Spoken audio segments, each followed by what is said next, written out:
there, Lionesses. This is Bobby Carlton. I'm the publisher and editor-in-chief of Lioness magazine for the female entrepreneur. I'm also the founder of Innovation Women, an online speaker bureau for entrepreneurial, technical, and professional women.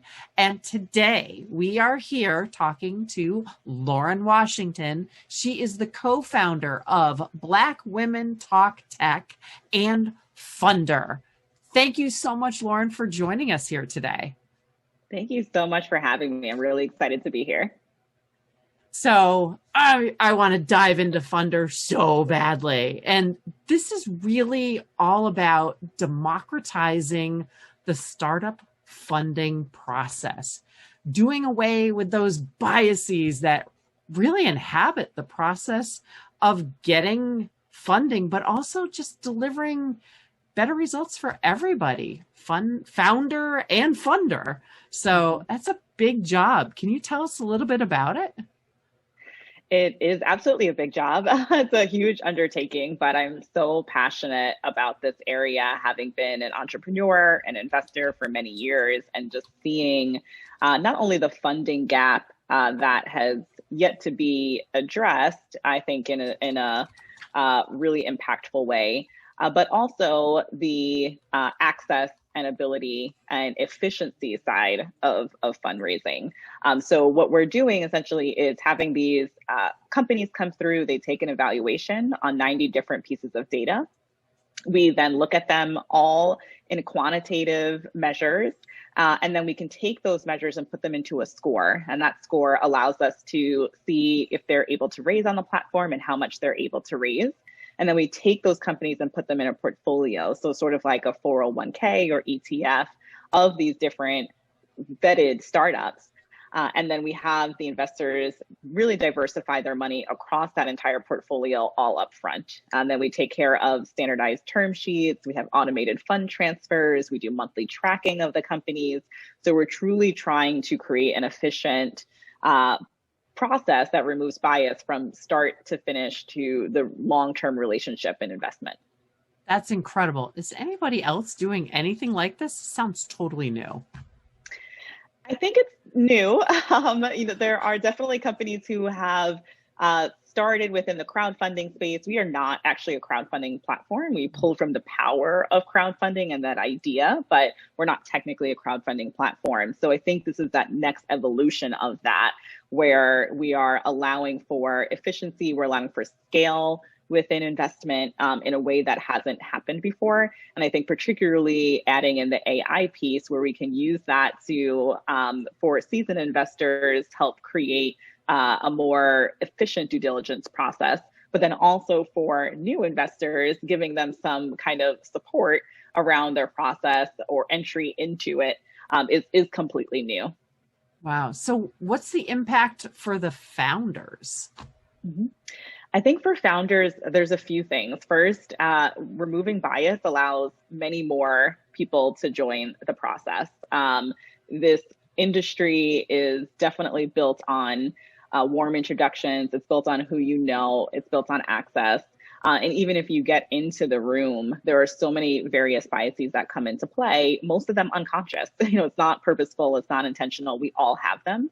And so to go through a process where you can remove that and truly just look at the merits of your company and what you've been able to build over time is really exciting for startups. And then also, eventually we'll get to the point where we would love for startups to come and get their investments within a day on our platform, right? That there's enough movement and traction that we have that you can get your company funded. For most startups, it takes about on average 6 months to get your seed round closed. And that's a pretty good process.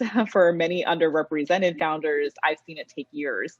And so for us to create some efficiency means that you get to go back to your business and you get to do what you really love to do, which is building your incredible companies.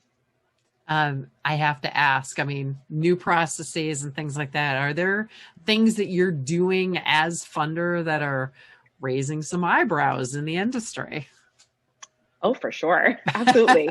I would say the idea of adding in AI assisted due diligence has definitely raised some eyebrows. I think there are two schools of thought, and I think there are some people who just get it and understand that AI is starting to be integrated into every industry in some way. It's not necessarily taking over jobs, but it's hopefully assisting us so we can do them better.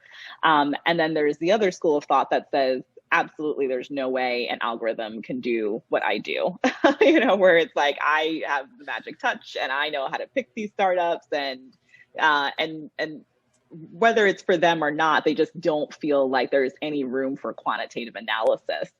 Even though the truth is you're doing that kind of qualitative analysis in your head, especially if you're a seasoned investor and have been doing this for a long time, you get used to the patterns that you're seeing, and then you're building that sort of algorithm in your mind. So we're just taking that, putting it on paper, and creating access for other people to use it as well. Sounds a little bit like Moneyball for VCs. Mm-hmm. Yeah, exactly.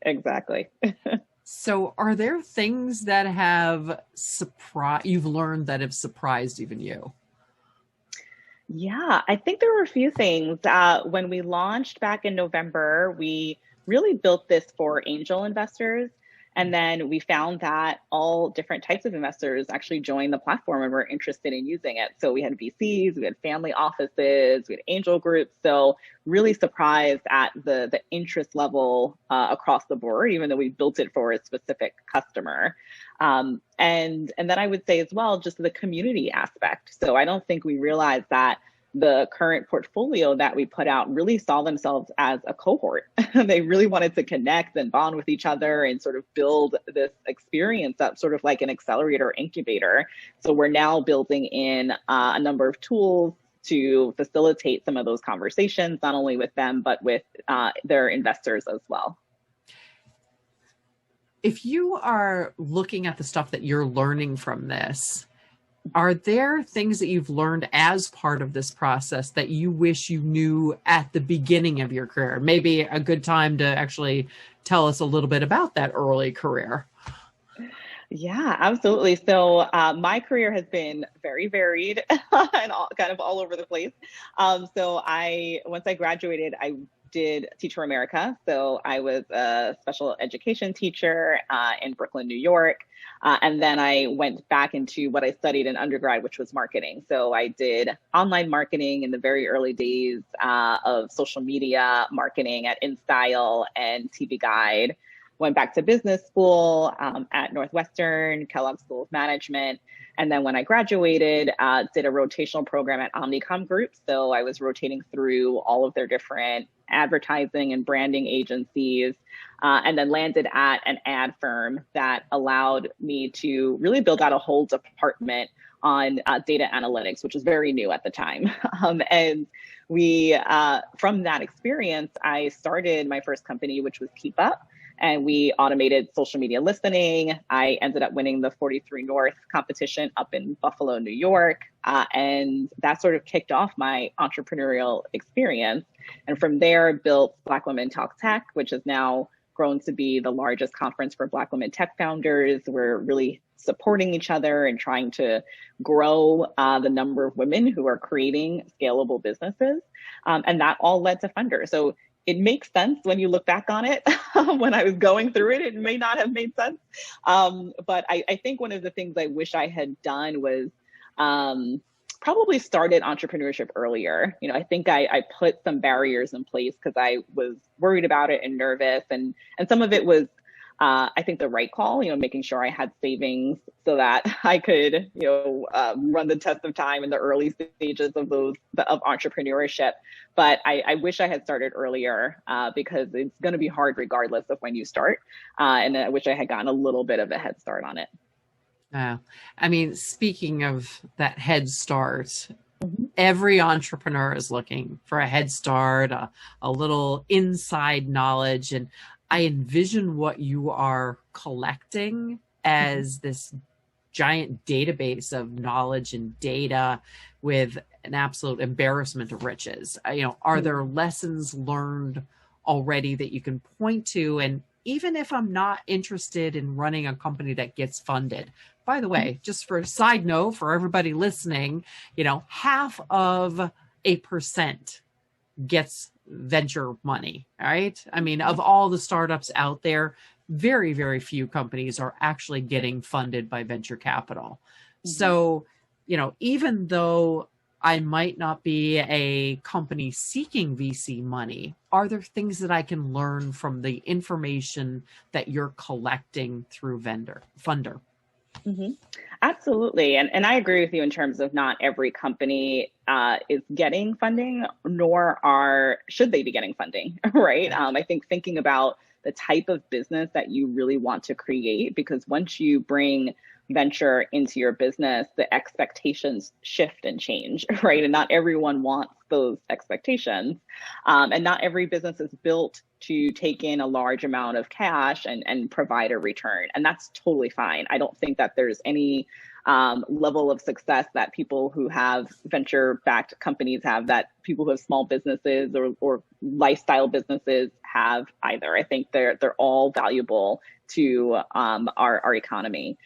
I would say a couple of things that we have learned is that traction is truly everything. So I don't think that enough entrepreneurs, and particularly enough women entrepreneurs, really boast what they have done. And that's what everyone is looking for these days. I think investors, in terms of even the early stages, are looking for that recurring revenue, right? They're looking for that product market fit before they're actually investing. And any way that you can show that over time, and our algorithm really pinpoints this, we're truly looking to pull out that traction, because I don't think a lot of people talk about it, right? So we're pulling traction out of these various companies that may not have even put it in their pitch decks, and they're getting a second look. So I think that's one thing I would say is truly make sure you're focused on that. And then the data itself, we're really excited because, like you mentioned, we're pulling in a lot of data, not only from companies in their very early stages through our application, but we're also doing monthly reporting over time. So we can track these companies, see how they're growing, and then eventually take some of that information in terms of growth and put it back in our algorithm and say, these are the top 3 things that will predict whether a company could be successful. So that's where I'm excited to go. I'm a data nerd. I said a lot of my career has been in that. I'm so excited to pull that information in and really change minds or really show exactly what makes a successful startup. Oh, I can't wait for that. I'm with you. Data nerd right here. Exactly. Your background is amazing, so varied, and it does make sense to me. Okay, good. But in terms of like part of that journey, you mentioned the Black Women Talk Tech event. Obviously coming from the Innovation Women side, dying to hear more about the event and how it came about.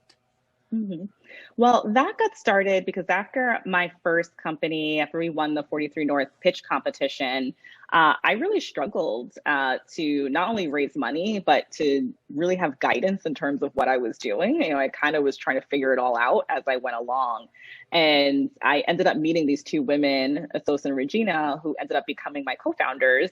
We met all separately at conferences, so it was kind of fated. We didn't meet together. We all individually met each other and came together and said, let's have a conversation. Let's see if we can support each other in this. And that really just exploded into what is now the largest conference. And I think it was because, particularly at the time, no one was having these open, vulnerable conversations about what it's like to be an entrepreneur, what it's like to be an entrepreneur who doesn't necessarily fit within the industry and doesn't have role models within the industry or access.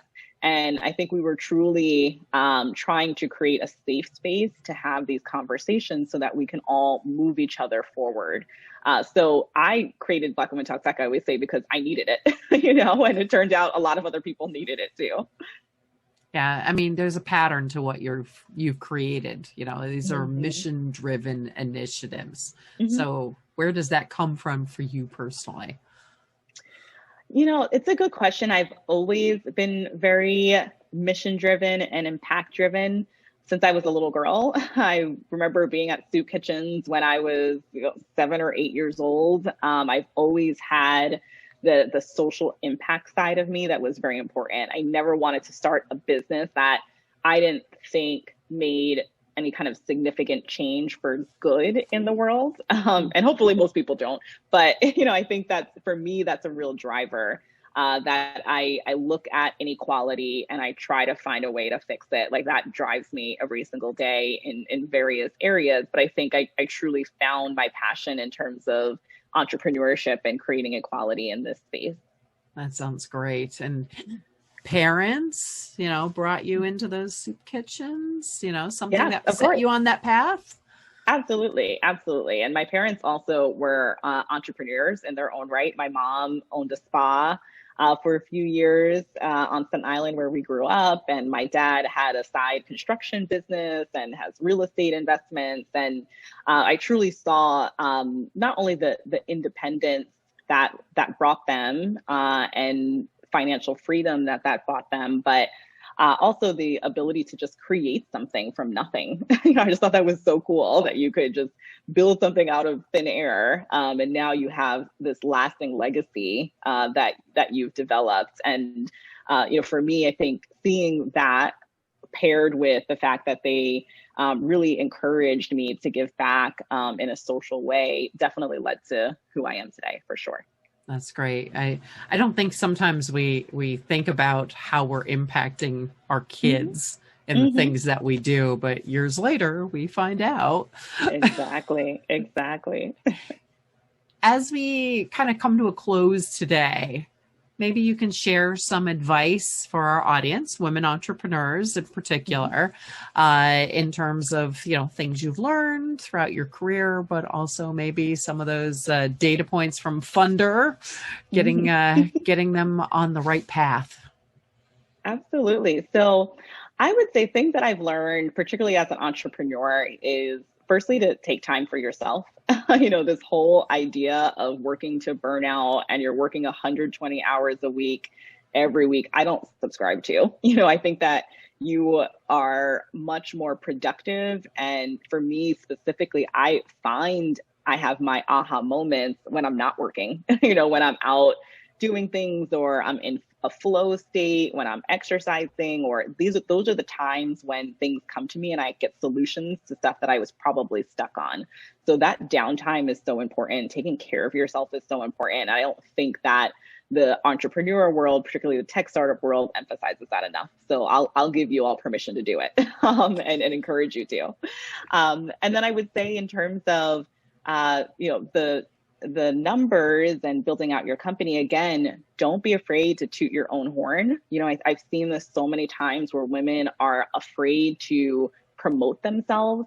And obviously there's social, societal reasons for that. We have been told and sort of ingrained into us not to do that.